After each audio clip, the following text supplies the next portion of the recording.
Ethan made this for me.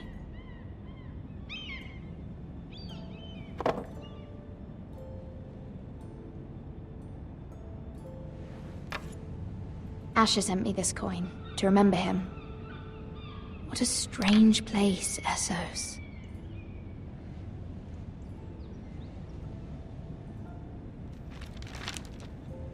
Father, much excitement here in King's Landing for the coming wedding. Lady Marjorie has proven to be quite popular throughout the city. I do wish you and Mother could come, although I know it would be impossible under the circumstances. I miss all of you, and I look forward to the day you can.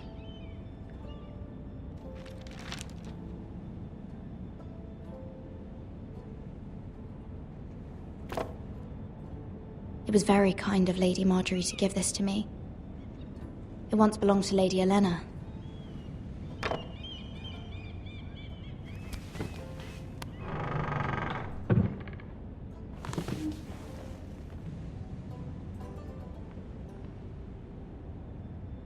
Wonders Made by Man, by Lomas Longstrider. A gift from Roderick. I hope to see them all someday.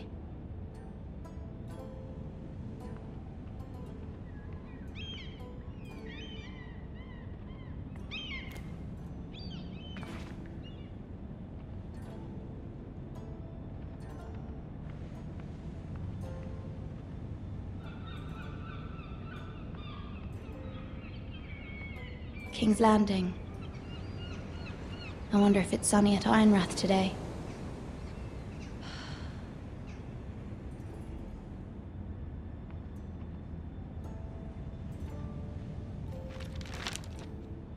It troubles me to even ask this of you, but you must appeal to Lady Marjorie to intervene on our behalf. She is our best hope, and can be a powerful ally, especially now when your family so desperately needs her help.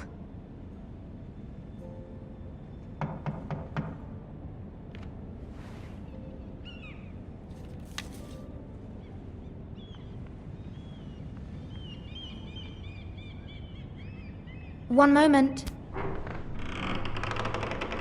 Oh, sorry, milady. I didn't mean to disturb you. I can come back later if you'd like. No, it's fine. Come in.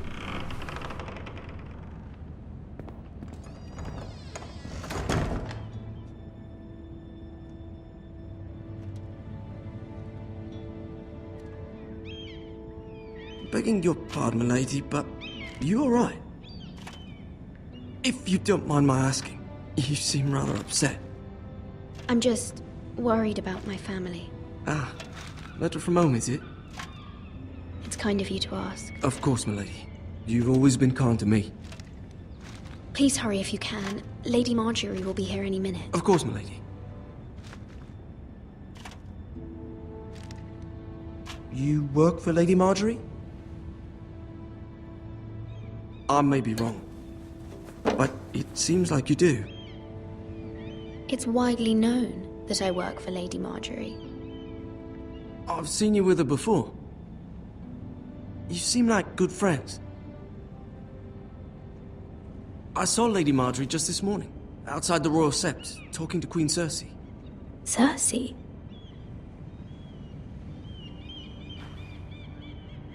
They appeared to be having some sort of disagreement.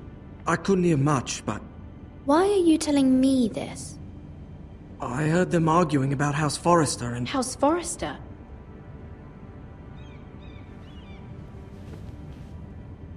I thought you'd like to know. Forgive me if I was mistaken. I hope you're not in any kind of trouble.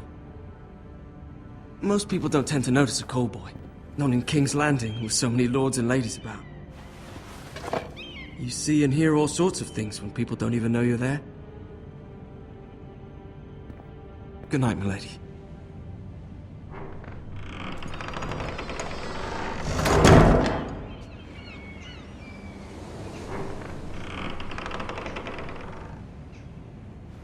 Lady Marjorie, you're early.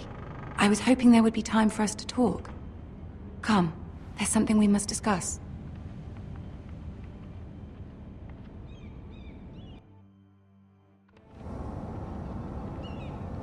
From the day you arrived in Highgarden, I've thought of you more as a friend than as my handmaiden. A dear friend, in fact. Thank you, my lady. And you know how I feel about what's happened to your family. I feel your pain as if it were my own. What you've suffered is beyond imagining. I need your help, my lady. Of course, and I will help you in any way I can. But there's another matter we must attend to first. You must understand there are limits to what I can say, especially here in King's Landing, now that I am to be queen. To have a handmaiden from the north whose family fought for Robb Stark. It raises questions at a time I can least afford. Cersei herself cornered me this morning outside the Royal Sept. She mentioned the Northern girl in my service, and she painted you a traitor. She was very pleased with herself. How did you respond? I told her you are one of my most trusted handmaidens, that you can hardly be blamed for the actions of your father and brother. Nonetheless, she demands an audience. She wants an apology of some sort, for what I don't know, but she's waiting for us now, and I promised I would bring you to her. I wouldn't ask this of you if it were not important. I cannot afford any conflict with Cersei with the wedding so near. I'll do as you ask, my lady. I knew I could trust you. Humor her. Tell her what she wants to hear. See if the Queen Regent is ready to receive us.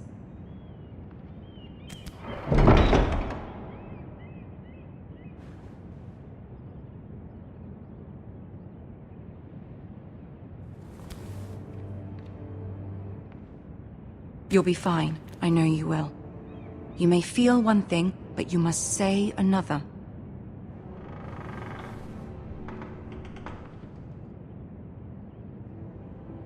Good luck.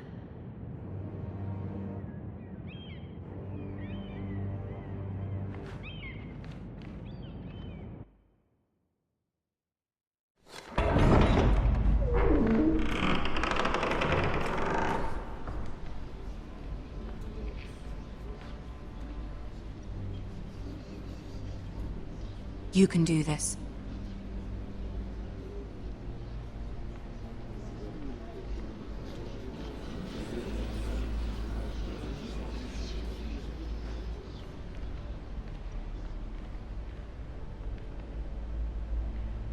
Ah, Lady Margaery.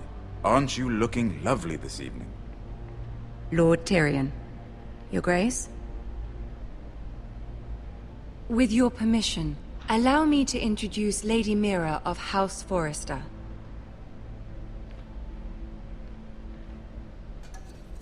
I am honored, Your Grace. Yet not honored enough to kneel, I see.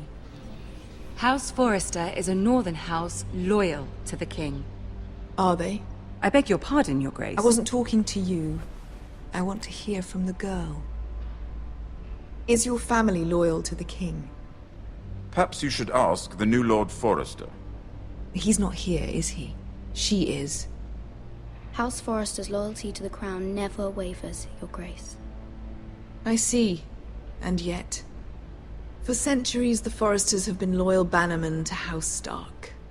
A house of traitors. They were the Wardens of the North. We all served at the pleasure of the king. Clever girl. Perhaps too clever for her own good.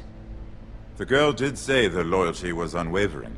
She has a talent for equivocation, yet I question what she really thinks. Is your house willing to swear fealty to your new liege lord, Roose Bolton? Roose Bolton also served the Starks, Your Grace. And proved his loyalty to the crown by bringing their house to a swift and sudden end. Old allegiances are not easily abandoned. But now that the war is over, we must look to rebuild and forge new alliances. There are ships and shields to be built, and Joffrey will need a steady supply of ironwood for his armies. I'm told there are others who would happily serve that purpose, but I trust we can rely on House Forrester. Forster Ironwood does seem rather unique. Our talent is unrivaled, Your Grace. Forrester Ironwood is highly sought after in the Seven Kingdoms. So I'm told. It would be a shame to see it fall into the hands of another house. I imagine you'd do almost anything to prevent that from happening, wouldn't you? Ask any Lannister, and they'd do whatever was necessary to save Casterly Rock. It would be unfortunate to see another house lay claim to what's yours. There are limits, Your Grace. Perhaps, but not if your house faces potential ruin. What would you have the girl do, Cersei? It's not as if she fought beside the Starks, wielding a battle axe for the Northern Army.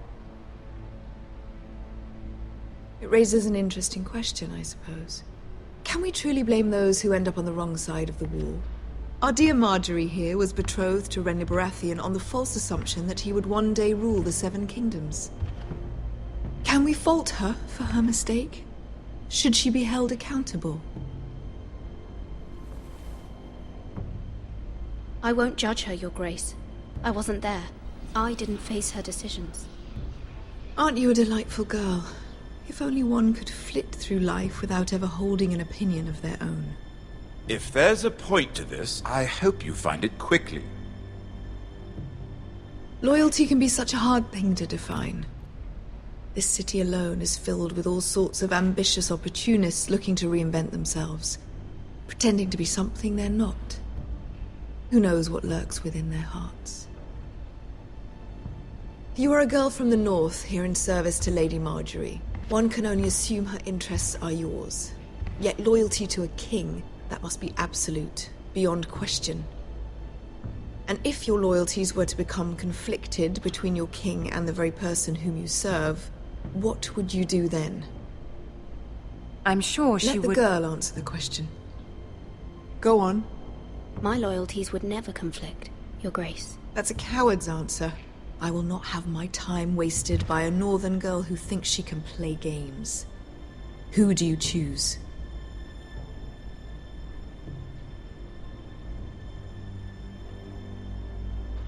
I must choose Marjorie, Your Grace.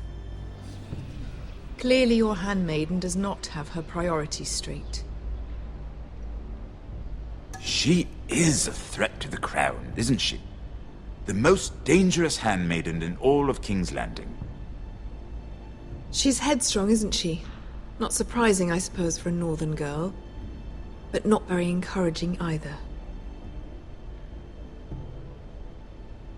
I'd like a word with you, if I may. Of course, Your Grace.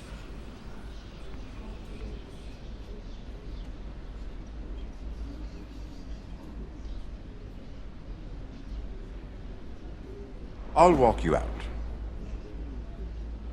This may come as a surprise, but I met your father once, at the tourney at Lannisport. Even then he didn't trust Roose Bolton. We only spoke briefly, but your father struck me as an honorable man. You have my condolences for his loss. These would be trying times for your family, even under the best of circumstances. These are trying times, my lord. My family fears what might happen now that the Boltons rule the North. They must still answer to the crown.